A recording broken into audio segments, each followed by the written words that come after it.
আজারি ভাইয়ের কাছে আমার একটা চরম অনুরোধ, মানে আমি খুব সিরিয়াসলি অনুরোধ করতে চাই যে নিশ্চয়ই উনি কাজ শুরু করেছেন, আমাকে অলরেডি জানিয়েছেন, উনি নোট করা শুরু করেছেন। আমরা তাফসির অনেক আছে, তাফসির অনেক আছে, তা আমরা চাই যে এই যে বইটা এটার আরেকটু বিস্তারিত, অর্থাৎ প্রতিটা সূরাকে আরেকটু বিস্তারিতভাবে, মানে আমরা যারা ইংরেজি শিক্ষিত আমাদের জন্য সহজ করে বোঝার মতো করে, এবং সেখান থেকে এটা শানে নজরুল থেকে শুরু করে এটার মানে এটার যে শিক্ষা, বাস্তব প্রয়োগ এবং রিসেন্ট সিচুয়েশন, অর্থাৎ বর্তমানে জেনজিদেরকে উদ্দেশ্য করে বা বর্তমান প্রেক্ষাপটে মানে বিশ্বের পরিস্থিতি অনুযায়ী, যেমন নোমান আলী সাহেব যেভাবে ওয়াজ করেন, মানে ওরকম মানে একটা বাস্তব ভিত্তিক কোরআনকে যে আমাদের বাস্তব জীবনে প্রয়োগ করতে পারি, হ্যাঁ, এইভাবে যদি উনি আমাদেরকে ধাপে ধাপে পর্বে পর্বে এভাবে কয়েকটা সূরা নিয়ে এভাবে করতে থাকেন, শুরু করেন, তাহলে আশা করা যায় কবে শেষ হবে আমার জানার দরকার নেই, বাট কি শুরু কি হবে তো ইনশাল্লাহ, নাকি?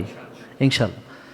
আর আমি এই বইটা থেকে যেটা বুঝতে পেরেছি যে আসলে অ্যাকচুয়ালি ধরেন ওই কাজটা শুরু হতে অনেক সময় লাগবে, শেষ হতে অনেক সময় লাগবে। তা আমার মনে হয় এটা হচ্ছে যে আমাদের একটা মানে এন্ট্রি, এটা হচ্ছে আমাদের একটা এন্ট্রি, যে আমরা এখান থেকে অন্তত আমার ক্ষেত্রে যেটা সুবিধা হয় যে বিষয়ভিত্তিক অনেকগুলো কোরআনের আয়াত আমার দরকার হয়, তা আমার টেবিলে কিন্তু সবসময় এটা থাকে, এবং এখন এটা থাকবে ইনশাল্লাহ, বিশেষ এডিশন আর কি, হ্যাঁ, মানে এক্সক্লুসিভ উইথ সিগনেচার। তো আপনারা তো নিশ্চয়ই রাখেন না এটা? তা আমার কাছে সবসময় থাকে, এবং আমি একটা ভিডিও পাঠাইছিলাম, একজন শায়ক আসছিলেন যে সৌদি আরবের, উনি আমাদের ফলো করে ভালো হয়েছেন, সুস্থ হয়েছেন, তো ওখানে আমার টেবিলের পাশে বইটি রাখা ছিল। তো একটু আগে আমার পূর্ববর্তী বক্তাগণ বলে গেছেন যে আমরা চাই সকল ভাষায়, এই বইটা সকল ভাষায় যেন পাওয়া যায়। আর আপনাদের প্রতি আমার অনুরোধ যে আপনারা সবাই তো এখানে আল্লাহকে পছন্দ করেন, রাসূল সাল্লাল্লাহু আলাইহি ওয়াসাল্লামকে পছন্দ করেন, ইসলাম পছন্দ করেন, তাহলে আমাদের জীবনেও যে ইসলামের রিফ্লেকশনস হলে আমরা যে 60 থেকে 70টা রোগ থেকে নিরাপদ থাকতে পারি, এই বিষয়গুলো যদি আমরা একটু সিরিয়াসলি নেই, তাহলে আমার মনে হয় আমাদের জন্য এই ফ্রুটফুল হবে, জিনিসগুলো আমাদের জন্য ভালো হবে, আমাদের ব্রেন ফাংশন ভালো হবে। এবং ইবলিস চায় না যে আমরা হালাল এবং তয়েব খাই।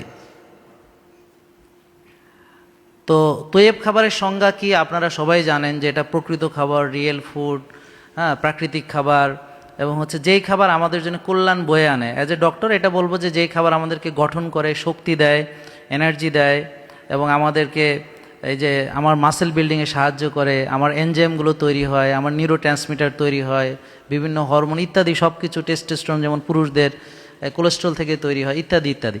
তো যেই খাবারগুলো আমাকে রুগী বানায়, ওষুধে নিয়ে যায়, অসুস্থ করে, সেই খাবারগুলো আসলে কি করে তৈব হতে পারে, এটা আপনাদের কাছে এই প্রশ্নটা আমি রাখছি। এবং আমি মিজানুর রহমান আজহারির কাছে একটা আবদার করব যে উনি এই লাইফস্টাইল নিয়ে কোরআন হাদিসের আলোকে যদি আমাদেরকে একটা এরকম বই উপহার দেন, যে ধরেন হালাল তৈব খাবার হতে হবে, আমরা রোজার মাধ্যমে কি উপকার পাচ্ছি কোরআনের আলোকে, তারপর হচ্ছে আমরা রুটিনটা, আমাদের একজন মুমিনের রুটিন কেমন হওয়া উচিত, হ্যাঁ, আমাদের রুটিনগুলো ধরেন মাগরিব থেকে রুটিনটা শুরু হবে, আমরা মাগরিবের পর পর খাওয়া দাওয়া শেষ করে এসার পরে ঘুমাবো, আবার উঠে তাহাজ্জুদ পড়বো, আবার ভোরে আমরা ফজরের নামাজ পড়বো, এরপরে জমিনে বিচরণ করব, খালি পায়ে ঘাসে হাঁটবো, রোদ্রে যাবো। রাসূল সাল্লাল্লাহু আলাইহি ওয়াসাল্লামের লাইফস্টাইলটা ঠিক যেরকম ছিল, মানে যেটা মানলে পরে আমরা একদম সুস্থ থাকতে পারি, সেই জিনিসগুলো নিয়ে উনি বিস্তারিত কোরআন হাদিসের আলোকে আমাদেরকে একটা বই নিশ্চয়ই উপহার দিবে। আমি এটা দাবি করি, আপনারা একটু সবাই মিলে যদি একটু মানে আমার সাথে একমত হন আর কি, হ্যাঁ প্লিজ, হ্যাঁ ইনশাল্লাহ।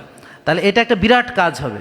মানে আমাদের যারা, আমি দেখছি যে যারা হচ্ছে ইসলামেরকে পছন্দ করে, তারা কেন রুগী হবে, তাদের কেন ডায়াবেটিস হবে, তাদের তো আসলে এটা মানে হওয়ার কোনো কারণ নেই। মানে এটা থেকে বাঁচার জন্য আমি একা তো কাজ করে তো পারবো না, তো সবাই। আর 8 দিনে নিশ্চয়ই আমি ইনভাইটেড হব, এবং লাইফস্টাইল নিয়ে এরকম যদি কোনো সেশনের ওখানে আয়োজন করা হয় মেডিকেল কলেজের পক্ষ থেকে, তাহলে আমি মনে হয় যে প্রিভেন্টিভ কেয়ার নিয়ে আমি যদি ওখানে কিছু বলতে পারি, এতে করে মনে হয় আমাদের সবার উপকারে মানে পাওয়ার একটা সুযোগ আছে, ঠিক আছে।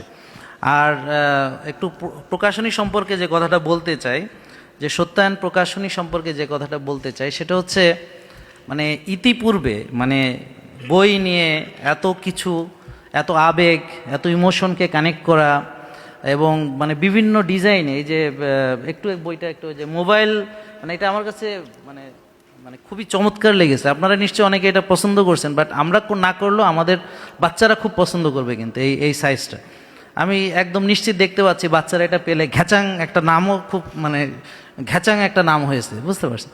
তো এই জিনিসগুলো যে মানে থিঙ্কিংস, হ্যাঁ, তারপরে এই যে একটা এই যে মানে একটা বিশেষ এডিশন আমাদেরকে যে দেওয়া হলো, হ্যাঁ, একটা মানে কি, হ্যাঁ, সাইন এডিশন দেওয়া হলো, আমি আবার সাইনও করে নিলাম। হ্যাঁ, এই যে চিন্তা ভাবনাগুলো যে আসতেছে এবং প্রতিটা জায়গায় যে এই যে মানে আমি জাস্ট আমাকে তো বুঝেন সময় বেঁধে দেওয়া হয়েছে, হ্যাঁ, এবং শেষ করার জন্য কিন্তু নোটিশ আসছে।